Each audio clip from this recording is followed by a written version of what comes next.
Hello and welcome back to the channel. Today we're going to be discussing why Dragon Ball Daima was actually necessary for us to receive before the announcement of new Project Age 1000. All that and more in today's video. Before we get into it, if you could drop a like, comment, and subscribe, that would be fantastic. Now without further ado, let's get back to it. Let's hit 500 subs. For anybody who consumes Dragon Ball media only through the manga or the anime, one thing I think most people can agree on is that the Dragon Ball universe was lacking a little bit in world building.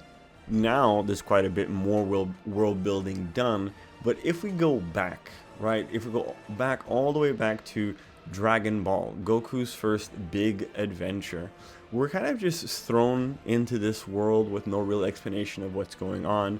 We have Son Goku, who is the only person with a tail. There are talking pigs, there are dinosaurs, there is magic and ki, and it's kind of a lot of elements just thrown in together without any real explanation. And that was fine because initially Dragon Ball was based off of the story of Sun Wukong. So it was supposed to just be Dragon Ball and then end at Dragon Ball. And with the story of Goku's first big adventure, we had the introduction of Demon King Piccolo. He was a demon, not an alien. And eventually we got to the end of Dragon Ball, where we had Goku fight Piccolo, the son of Demon King Piccolo, still under the pretext that he was a demon. And eventually we got Dragon Ball Z. With Dragon Ball Z came the adding of space, where we found out that the demon Piccolo is actually a Namekian. He's an alien from outer space. Goku, the reason why he has a tail, also because he's an alien. So we went from exploring Dragon Ball, which was the first big adventure, the beginning of the traveling through the mortal realm, and then Dragon Ball Z is stepping into the upper realm, into the divine, because he's going from the physical, he's going from the the ocean sea level into space. So you could see that as being like, now he's entered the realm of the divine, and technically he does, because that's when we get the introduction of King Kai, King Yama. We get a clearer concept of Kami the Guardian on Earth, and so on and so forth. So at this point, we are really getting just a little bit of world building, and it's only happening in arcs. It's happening in these, it's a little bit of world building in a massive arc, and then a little bit of world building in a massive arc. And that's okay if your story is short, but now we're going on 40 years of Dragon Ball, and the world building hasn't really caught up, I feel, with how long the series has gone. For example, if you look at One Piece, you can take the Straw Hats out of the show and the world is still extremely well built and truly fleshed out. You can explore each island for hours and hours and hours without the Straw Hats there, because of how fleshed out the world is. Dragon Ball doesn't really have that as much as other shonen or other animes, in my opinion. After Dragon Ball Z, with Goku and the gang entering into the Divine Realm, like the very beginning of the Divine Realm, we get Super. And in Super, this is a moment where the Z fighters are now taking a step into the Jade Palace, whatever you want to call it. They're no longer at the precipice. They're no longer at the entrance of that divinity. They're now in there. And that's fantastic. We learn about the other universes. We learn about Zeno. We learn more about the Destroyers. And essentially, we learn all of that throughout the entirety of Super. And when we first got the announcement for the next Dragon Ball Z series, and I saw it was Daima, I'm sure I wasn't the only one that was upset about it. I'm sure there are other people that were hoping for the continuation of Dragon Ball. We got the Galactic Patrol arc, or the Moro arc, that's what we call it in the anime and the manga community. And in the manga community, we even got the Heaters, the ultra ego and whatnot. We're past that point. And it did develop a little bit more on the side of magic, just a little bit more there. But it didn't really expand on it. And honestly, that is kind of the crux of this video, is that in the Dragon Ball universe, it's mostly been focused about ki and approaching the realm of the divine, entering the divine realm. And because that has been the goal, I feel like there's been a sacrifice on just general world building. There has been world building, but the building that it's been doing were the echelons of power to eventually reach the top. That's the building that it's been doing for 40 years. It's been building the power ceiling of Dragon Ball universe. However, throughout all of this power ceiling building, we've always had just a little, a little sprinkle here and there of magic and demons. We don't really have full-fledged information on how magic works, on the limitations of magic. Like, for example, Babdi's magic. Babdi is significantly weaker than all of the Z fighters, weaker than Dabura, weaker probably than Pui Pui, but he can control them through his magic. So what is the power ceiling there? What is the equivalent exchange when it comes to ki and magic? And we didn't really have any explanation as to what that was, who could use it, and where did it come from. And that is what Dragon Ball Daima aims to solve. Dragon Ball Daima not only fixes the issue of Demon King Piccolo actually being an alien, because in Dragon Ball Daima they explain that the Namekians actually originated from the demon realm and left that realm because they were being persecuted, went to Namek, which is their new Namek, I suppose, and then they got persecuted there as well. We also find out that there are multiple races and multiple species of demons that live in the 3 layers of the demon realm. We learn that they have a completely different healing system using Medibugs to heal themselves instead of Senzu Bean. But the most important, there's also dinosaurs in the demon realm. So it's safe to assume that dinosaurs originate from the demon realm, and when the Namekians decided to go escape the demon realm, dinosaurs also escaped. Or it's also reasonable to think that the human realm, or the land of the mortals, was once connected to the demon realm, because you don't see dinosaurs in the divine realm. You see dinosaurs in the land of the mortals, and you see them in the land of the demons. The most important thing that we learn about the demon realm is that magic is used much more than ki whatsoever. I don't think anybody even uses ki in the demon realm. It's all magic based abilities. And we see the extent of how powerful magic can become. How powerful magic can make someone. For example, you have Goma, right? Prime example right over there. He was a weakling. He uses the evil third eye, which essentially gives him an infinite magic well. No matter how many times he gets taken down, he will always come back strong enough to take down the force that brought him down in the first place. He fights Goku and Vegeta in their strongest forms at the time, Super Saiyan 3 and Super Saiyan 4, gets a hole punched through his chest large enough to break the seal between the demon realms so they can once again be connected, and that's still not enough to take him down. The Z fighters are at a total loss. And yet, just like that, it takes 3 hits to the back of the head to dislodge the eye and remove all of his power. Boom. Just like that, Goma's a weakling, because it seems like the caveat that magic has is that it can grant immense power, but there's a way to get around it. There's a way to overcome that magic, not through sheer brute force. So you gotta be a little more tactful when dealing with magic.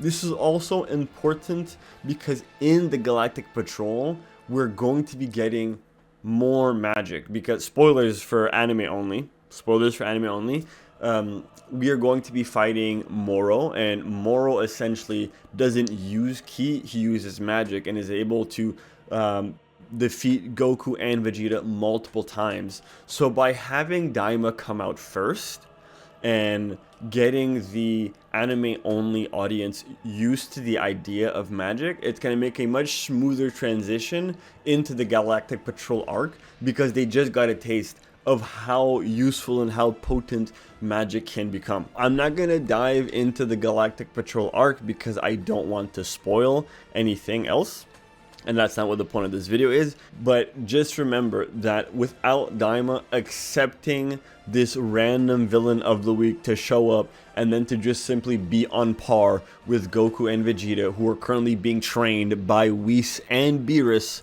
to have him just come in and then to be a contender with them when it's a key-based combat is kind of ridiculous for us to believe. So by having Daima there, it then tells us, hey, there's a completely different power system that does not play by the same rules, and that Goku and Vegeta, regardless of how strong they are just clearly not prepared and don't know how to handle accurately. We will see even more of that type of combat in the future arcs as well, which essentially brings me to Dragon Ball New Project Age 1000. I wholeheartedly believe that this is Xenoverse 3, and I'm not saying that it's going to be called Xenoverse 3. I'm saying that this is going to be our Xenoverse 3. I believe that we're going to be able to make our custom character, we're going to have our custom moves, and there's going to be a multiplayer aspect to the game as well.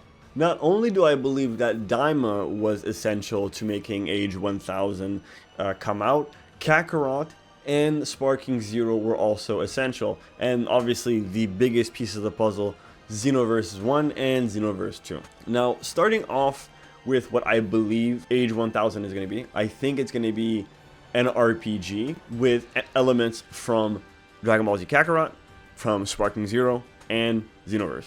I believe that we're going to be getting, we're going to be able to choose what races we want to play as. I think we're going to be getting, at the very minimum, Saiyans, Namekians, Majins, Frieza race, humans. I'm hoping we can get the android race. That would be really cool. Get that up to 6. And what would be another really cool one? I guess we could say Cell, but that would be android as well. But Cell would be pretty dope too. There's even the possibility of having the serialized as a race that we could have. This is a little bit of a stretch, but classes could be a thing if they're going to be taking it from Dragon Ball Z Online. However, I don't think they're going to be going the class route. So just like in Xenoverse, after creating your characters, you will have the ability to choose what skills you want your characters to have, and I think that's where Daima comes in. I believe that we're going to be seeing a lot more magic-based abilities in the new Age 1000 game. I think we're going to have a lot more options available to us, and these might be skills that are race specific, because one complaint people have is that the Saiyans get everything. And I mean, I understand the Saiyans are the coolest race of the bunch, right? Well, I mean, the Majin with the ability to absorb, that's pretty sick as well. But the Saiyans are like like everybody wants to be a Saiyan. Come on. They're the ones that get everything, so it'd be really cool if we could see more magic-based abilities, perhaps reserved for the Namekians and the Majin race, and for whatever, maybe Glorioso, he could be a magic-based user, or maybe we can even get the Kai race, because there are Kais in the Demon Realm, there are evil Kais. They're not super strong, but they are very versed in magic, so we could get an entirely different play style by using magic-based abilities. Another thing that makes me believe this is going to be our Xenoverse 3 is because we see the character straight up use moves that are in Xenoverse 2, that is in Dragon Ball Z Fighters, that in every single move he uses is a signature move of a Dragon Ball character. It's possible to believe that the original Z Fighters are no longer a thing. You are now a descendant of Saiyans, which is why the character can go Super Saiyan, and is probably part of the Great Saiyaman army because the jacket the character is wearing has GS on the logo, which I assume stands for Great Saiyaman. And he's also wearing Capsule Corp logo, so maybe security at Capsule Corp is called Great Saiyaman, the Great Saiyaman Squad or something like that. And what we see him doing is that he's training because there is a group of people that are part of this security team that has to train. Maybe they go on patrols. I don't think we're going to be going through time necessarily. I think we might be dealing with problems on Earth, and the way we're going to be getting extra experience is by going into simulations and reliving battles from the Z Warriors instead of going on time patrol. I don't think we're going to be a time patrol this time around. I think we're going to be like a Great Saiyaman Squad or something of the sort. One other thing that really pushes me to believe that this is the continuation is that in the trailer for Xenoverse 1, we see a brand new Saiyan, and his hair is what color? Red. And who has red hair when Xenoverse comes out? Goku in his Super Saiyan God form. In Xenoverse 2, we get another brand new Saiyan that we've never seen with what colored hair? Blue. And what happens to Goku and Vegeta? They enter Super Saiyan God Super Saiyan, also known as Super Saiyan Blue. And now in this trailer, what do we get? We get white. And Goku's next transformation, Ultra Instinct, has white hair. And then this is interesting for me for how they decided to end the trailer. They ended the trailer with him going Super Saiyan, letting us know that this guy is a Saiyan, or at least a partial Saiyan. However, they highlight the fact that his hair goes up. So I believe that they're going, like, we're finally going to be able to make custom Saiyan characters, and when they do transform, their hair will spike up, which I'm personally very excited for. It always frustrated me that we didn't get it in Xenoverse because they had it in Dragon Ball Tenkaichi Ultimate. They like your hair would spike up in that older game, and then they did not have it in Xenoverse 1 or 2.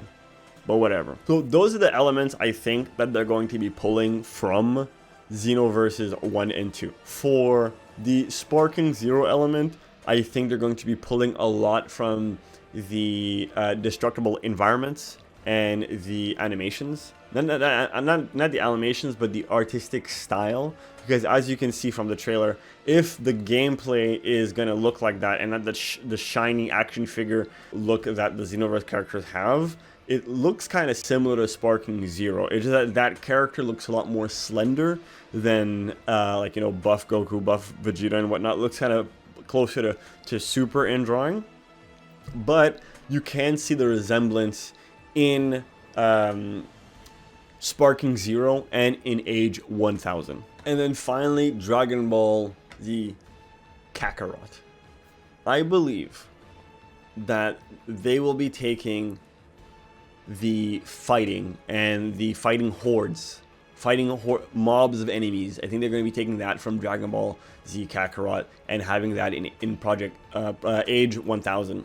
Because Xenoverse is an MMORPG technically. It's pretty much only arena battles that you can do, right? It's always arena battles, and yes, you can do raids, but at the end of it, it's just a bunch of people charging up and shooting beams at a boss character that's much stronger. You can do a 1v6 where you're the raid boss, and all that is fantastic, and it's a great, and I love that. But one thing that's missing from the Xenoverse experience is that feeling of going on an adventure and fighting mobs of characters, and, you know, eventually getting to a boss where the boss is difficult and you need your team to be able to overcome that boss. It's missing a sense of adventure, and I believe that's what we're going to be getting in Age 1000. Imagine this: that character that we see on screen is a descendant of Goku or Vegeta. He's not a full Saiyan, which means he doesn't have access to the full potential of a pure-blooded Saiyan. So flying is a skill that he's going to have to learn. Going Super Saiyan for long periods of time is going to be a skill that he's going to have to learn. You're going to have to walk, run places. You can't just like wipe out a bunch of enemies in under a second, because you're not 100 times stronger than the average human. You may be like maybe 5 to 10 times stronger, and eventually throughout the game you will become hundreds of times stronger than the people around you, but you will have to go on an upward slope to become powerful. And I'm not talking about like an Elden Ring experience or anything like that. Like, I really don't want that. I'm talking about like a true RPG where like you go on quests and you have to fight people on the way to your objective, and when you get there there's a boss and there's checkpoints, and like you're going out on an actual patrol. You know, it's not just you're in an arena, fight these guys, and then okay, now we're done. Now, of course, all of this is just speculation, but I believe with Daima diving deeper into the magic system of the world, Kakarot giving us Horde mode and giving us a chance at seeing what a Dragon Ball RPG would be like, and Sparking Zero giving us a beautiful, beautiful animation, and then Xenovers giving us an online experience. All of these things coming together, if done the correct way, can make a truly amazing Dragon Ball game. And I really hope that I'm on the money for this one, because I've been praying for the day where I can play a fun action adventure Dragon Ball Z game online. That's going to be it for me. Let me know what your thoughts are in the comment section down below. While you're down there, don't forget to like, share, favorite, and subscribe, because it puts a smile on my face. As always, thanks so much for watching, and I'll see you guys next time. Peace. Let's hit 500 subs.